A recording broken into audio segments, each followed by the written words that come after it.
Good day, everyone. My name is Harudin G. Ismael, and today I'll discuss two important frameworks from Andrew Heywood's Politics, Classical Typologies, and the Three-Word Typology. These models help us understand how political regimes were categorized historically and during the Cold War. Let's start with classical typologies. Classical typologies are rooted in the work of Aristotle, one of the greatest philosophers in history. He created this classification system to analyze political regimes, focusing on two questions: who holds the power in a government, whose interests are being served, those of the rulers or the broader population. Based on this question, Aristotle identified 6 forms of government, which he divided into two groups, the good and the bad. Let me explain each. Now let's start with monarchy. This is when one person rules and their primary focus is the well-being of the community. For example, a benevolent king or queen who works tirelessly to improve their people's lives would represent a monarchy. While Aristotle considered this ideal, he also acknowledged that it's rare, as power concentrated in one person can easily be abused. Now let's move on to tyranny. This is the opposite of monarchy. Here, one person rules, but their decisions are driven by self-interest rather than the common good. Tyranny often leads to oppression and fear. Think of historical figures like Hitler or modern dictators who prioritize personal power over the needs of their citizens. Aristocracy. In an aristocracy, a small elite group governs, but they do so for the benefit of the whole society. Aristotle believed this system could work well when the rulers were wise and virtuous. An example might be a council of scholars or elders genuinely concerned with the public welfare. Oligarchy.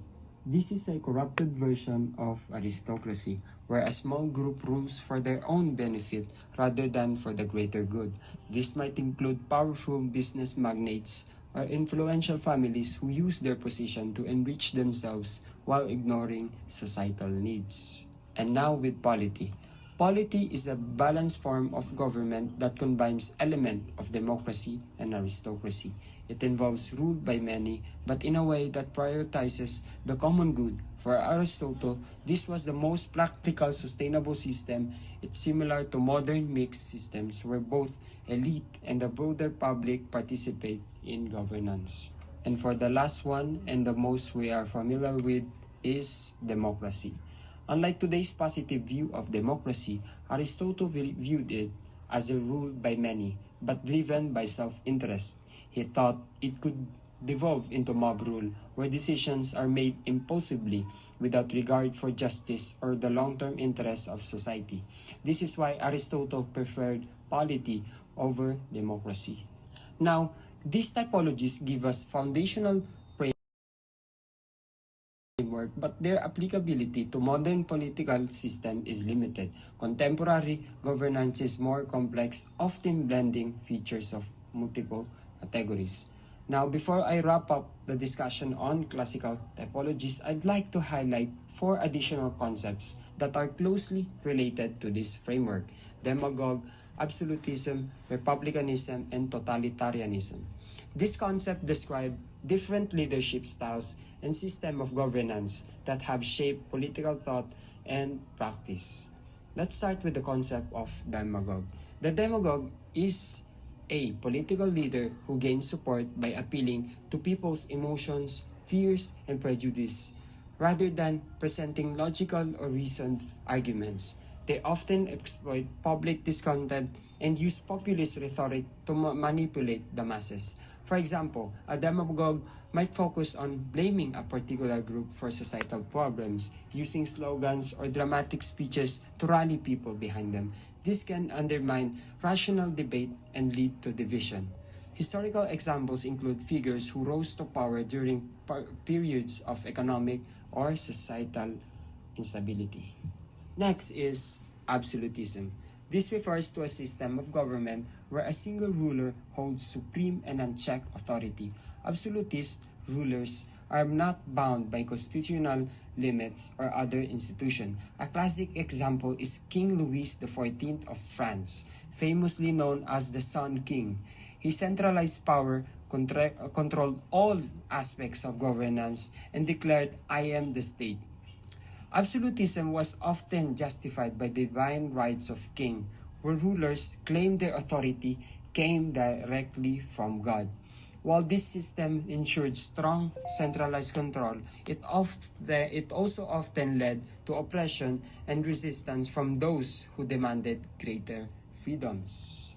And now, let's move on to the republicanism. This political ideology emphasizes citizenship, the rule of law, and the rejection of monarchy. In a republican system, power is vested in elected representatives rather than inherited by kings or queens. For example, the United States was founded on republican principles, rejecting British monarchy after the Revolution. Republicanism values the protection of individual rights and the idea that government derives its authority from the consent of the governed.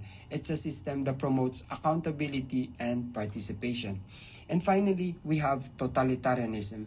This is a form of government where a centralized authority controls every aspect of public and private life. Totalitarian regimes demand absolute loyalty to the state and suppress any opposition. Examples include Nazi Germany under Adolf Hitler and the Soviet Union under Joseph Stalin. In totalitarian system, the government uses propaganda, censorship, surveillance to maintain control. Citizens have little to no personal freedom as the state seeks to dominate all aspects of life, including education, culture, and even individual beliefs. So, for conclusion, these four concepts, demagogue, absolutism, republicanism, totalitarianism, illustrate the diversity and complexity of leadership styles and governance system. They remind us of the importance of examining the impact of power and authority on societies throughout history. Now, let's move to the three worlds typology. This classification system emerged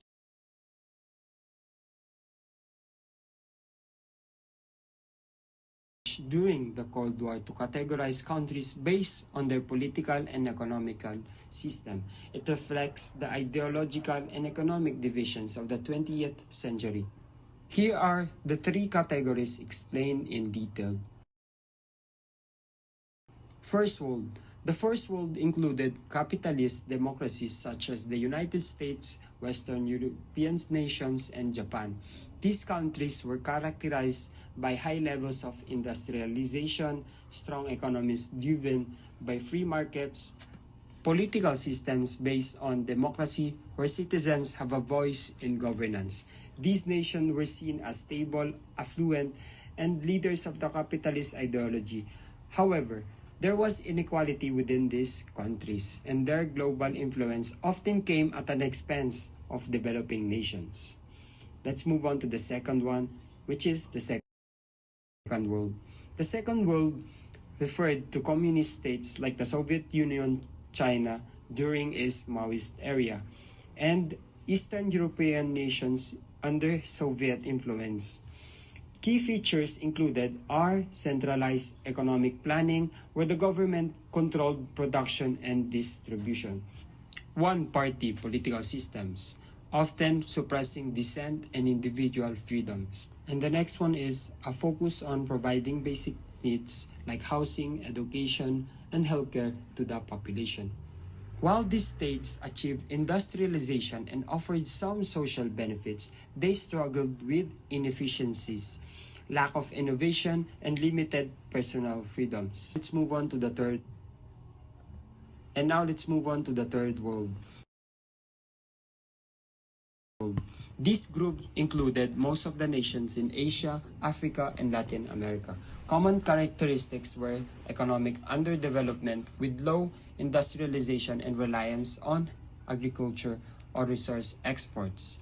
Next one is political instability, often marked by authoritarian regimes or frequent coups.